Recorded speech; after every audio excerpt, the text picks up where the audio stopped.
They heard it before they saw it. Not the sharp whine of an engine, not the familiar clatter of tracks, but a low, muffled rumble, as if the ground itself were shifting beneath the road. German NCO Karl Becker stopped and instinctively raised his hand, signaling the column to halt. "Was ist das?" someone muttered from the rear. Out of the morning fog, a shadow crept forward. First, a track. Then a massive, almost vertical slab of frontal armor. Then a turret that looked like a concrete bunker set on moving steel. The machine was too large. Too heavy. Wrong. The Germans did not yet know its name. But the world already did, KV-1. The 37mm anti-tank gun fired the first shot. The shell struck the tank's front, and bounced off, leaving nothing but a chalky white mark. A second. A third. Useless. Fewer. Fewer, the gun commander shouted, his voice shaking. The KV-1 seemed not to notice. It turned its turret slowly, with cold, deliberate confidence, like a beast certain of its strength. One shot. The German gun vanished in a cloud of dust, metal, and blood. It was the first battle in which the Wehrmacht realized, the war no longer obeyed their rules. Hours earlier, inside the Soviet tank, it had been hot and dark. The crew commander, Senior Lieutenant Sokolov, wiped sweat from his face and glanced at the instruments. "Well then, brothers," he said calmly. "Looks like we're first." The driver grinned. "Then we'll be the first to greet them." They knew their tank was special. Thick armor. A diesel engine. A new machine, still surrounded by rumors. What they did not know was that they would become a legend before the day was over. When the KV-1 rolled onto the road, the German column was already stretched out, tanks, trucks, artillery, all moving forward in full confidence of their superiority. The Germans had seen plenty of Soviet machines, T-26s, BTs, fast, but fragile. This one was different. The KV-1's first shot set a PZ-3 ablaze. The second tore apart a tractor towing a gun. The road turned into a trap. The Germans fired desperately, at point-blank range, from the flanks, at the tracks. Shells rang out, slid away, shattered against the armor like rain on a roof. "Er ist unverwundbar," someone shouted. "He's invulnerable." The infantry hit the ground. Tanks tried to pull back. But the KV kept moving forward, crushing the road, fate, and the enemy's confidence. Its armor absorbed blow after blow. Its crew worked in silence, almost mechanically. Sokolov knew there was no way back.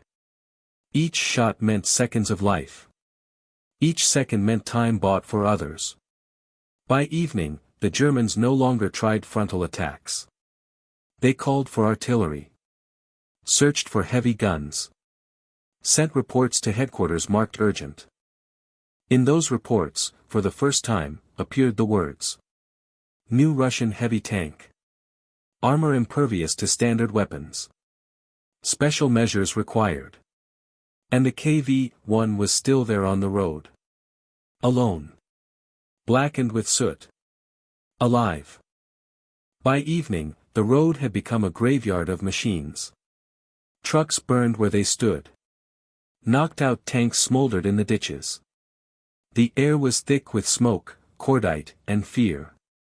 The German column that had advanced that morning with confidence, almost casually, now lay flattened, pinned to the ground by a single vehicle.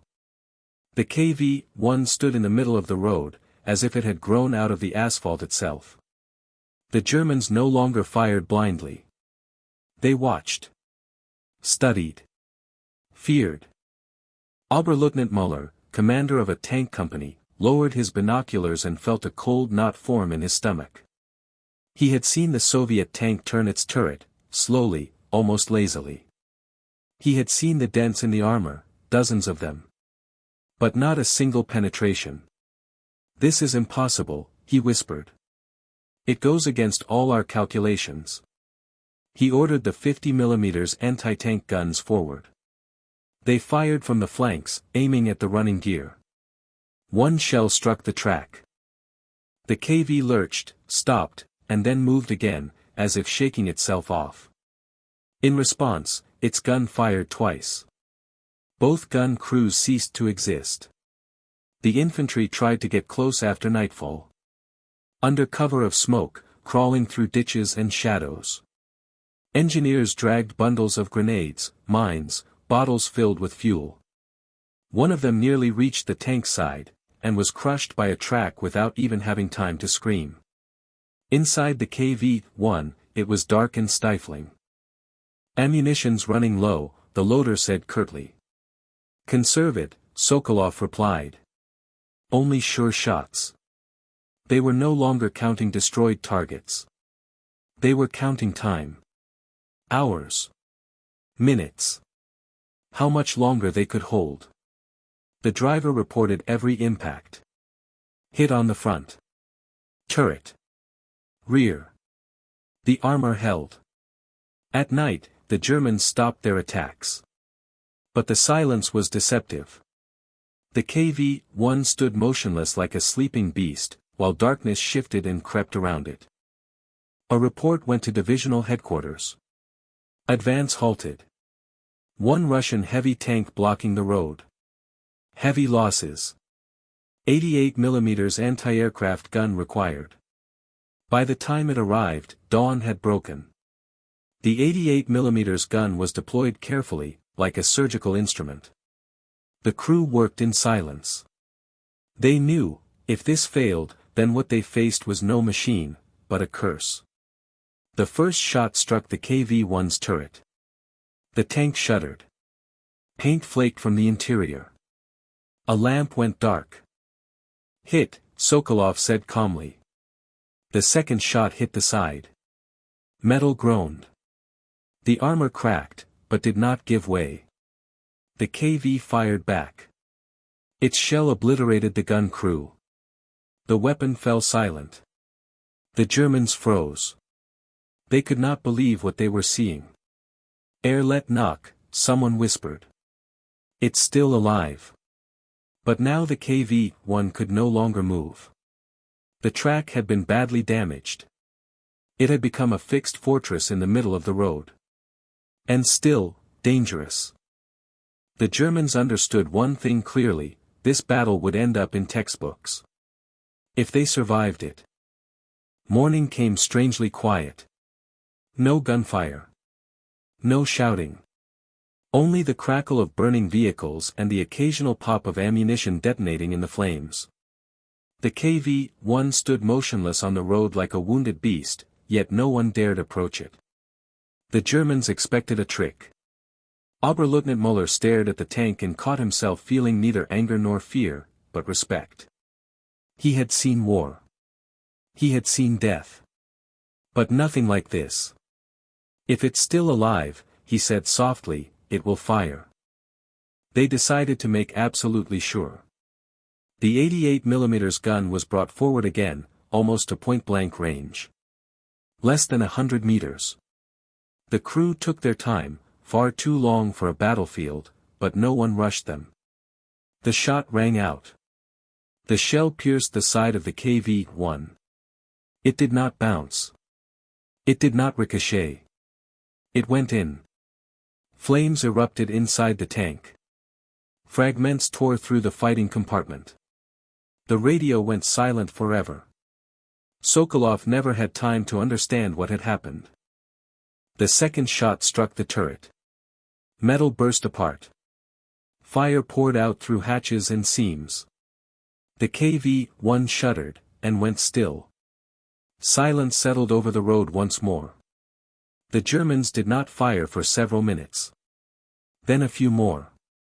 Only when it was clear there would be no reply did the infantry begin to advance cautiously. Every step felt heavy, as if they were approaching not a vehicle, but a grave. They opened the hatch. Inside, everything was blackened with soot. The crew lay dead at their posts. The commander at the site. The gunner with his hands still on the traverse wheels. The loader beside the last shell. They had not tried to escape. One soldier removed his helmet. Another crossed himself, though regulations forbade it. Even the most hardened understood, this was not just an enemy. Dozens of impacts were counted on the armor, small calibers, medium ones. Dents, cracks, scorch marks. Almost all without penetration. Muller ordered. Record everything. Photograph it. Send it to headquarters. The report itself was written dryly. Russian heavy tank KV-1. Delayed the advance of a division for more than 24 hours. Destroyed only by close-range fire from an 88mm gun. But between the lines was another message. We were not prepared. After that battle, new instructions appeared in German manuals. Units urgently demanded heavy guns. Tank crews were taught, if you see a KV, do not play the hero. On the Soviet side, almost no one learned about that crew. There was no time. The front rolled back, then forward again. Documents were lost. Names erased. All that remained was the road. And a tank that proved one thing. Steel, too, can have character. The KV-1 did not win the war. But it won the enemy's first true look at the Eastern Front.